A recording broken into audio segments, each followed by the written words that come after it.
弟兄姊妹平安，今天是2022年2月19号。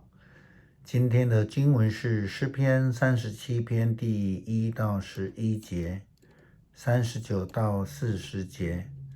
创世纪第44章18到34节，路加福音第12章57到59节。今天要跟大家分享的主题是和解的真义。许多人误解圣经路加福音第12章57到59节耶稣基督的教导。我们先来看57节到59节，他说：你们为什么不自己判断什么是合宜的事？如果有人要控告你，就要把你拉到法庭，你就应该尽所能的趁着还在路上的时候跟他和解。许多人误解这一段经文，好像是说要无条件的和解，甚至有人就引用这一段经文说，还有教会啊，还有那个基督徒啊，不能去上法院啊，不能走司法的方式啊，用来解决问题这样子哈。但是这并不是这一段经文原来的意思，不过就是根据教会的法规，教会里面的事情，当然就是要用教会的方法来解决，不要上法庭，这是确定的。但是今天的经文并不是像这样的意思。路加福音第12章，我们刚读到这一段的经文57到59节，我们再来看一次，就是说他的意思说，你们为什么不自己判断什么是合宜的事？注意听啊，什么是合宜的事啊？如果有人控告你，就要把你拉到法庭，你就该尽所能的趁着还在路上的时候跟他和解。那我们如果从58节的后半段来读的时候，他说如果没有的话，他会把你拖去见审判官，审判官就会把你交给法警，法警就会把你下在监狱里面。然后我告诉你们，最后的一点点钱如果没有还清楚，你绝对不能出监狱。如果没有，他就会把你拖去见审判官，审判官就会把你交给狱吏，狱吏就会把你关到监狱里面。你如果没有还清楚的话，就不可能可以出监狱。很清楚的，这样的背景是被提告的人是积欠人金钱，所以就被人家告上法庭。这个才是真正的问题的症结。所以比较清楚的了解说，当你有欠人家款项的时候，应该在被提告之前赶快去解决，不要那么皮啦，免得被告到法庭去。也就是说，要懂得认罪，要去面对你的罪，要能够悔改，才能得到赦免。这也是我们昨天在读经的分享里面提到的罪与赦免是一样的意思。当然，认罪是一个非常困难的功课，这也是为什么时常有许多的法律诉讼，大家总是认为自己是没有罪的，认为对方是有罪的，在司法上乱起诉乱宣判是目前台湾司法乱象的一个现象之一，好像先提出告诉的人就赢了一样。事实上，借此我们也看到人心的问题也为什么耶稣基督需要提出这样的教导与提醒。前天牧师在律师的陪同之下到了警局去做笔录，很令人讶异的是，对方所持的提告的这个所谓的证据，已经是由最高法院判决定验当中认定为无效的证据。像这样的状况，律师也建议不要轻易的跟对方和解，因为呢，我们不是欠人家的，我们是被侵占的一方。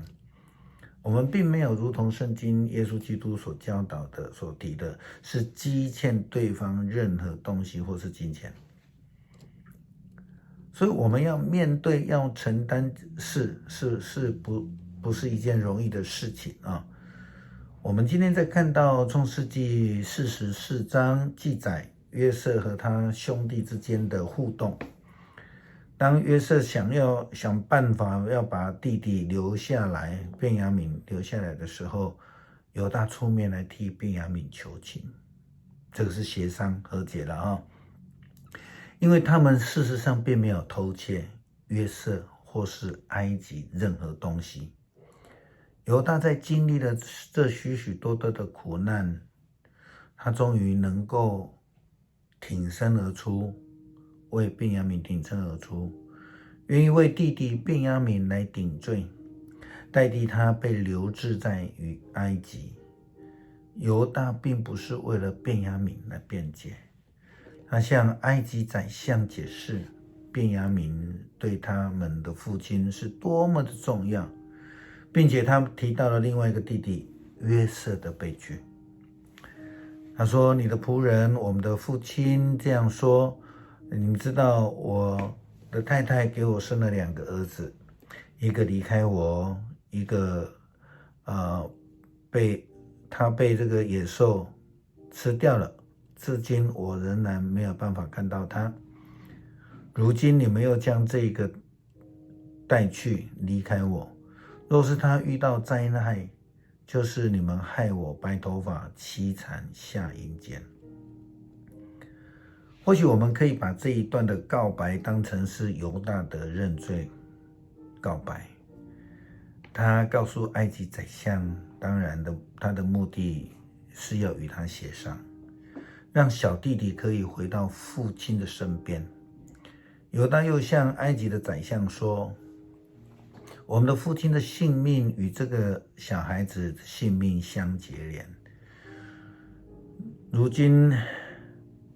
我们到去你的仆人我们的父亲那边，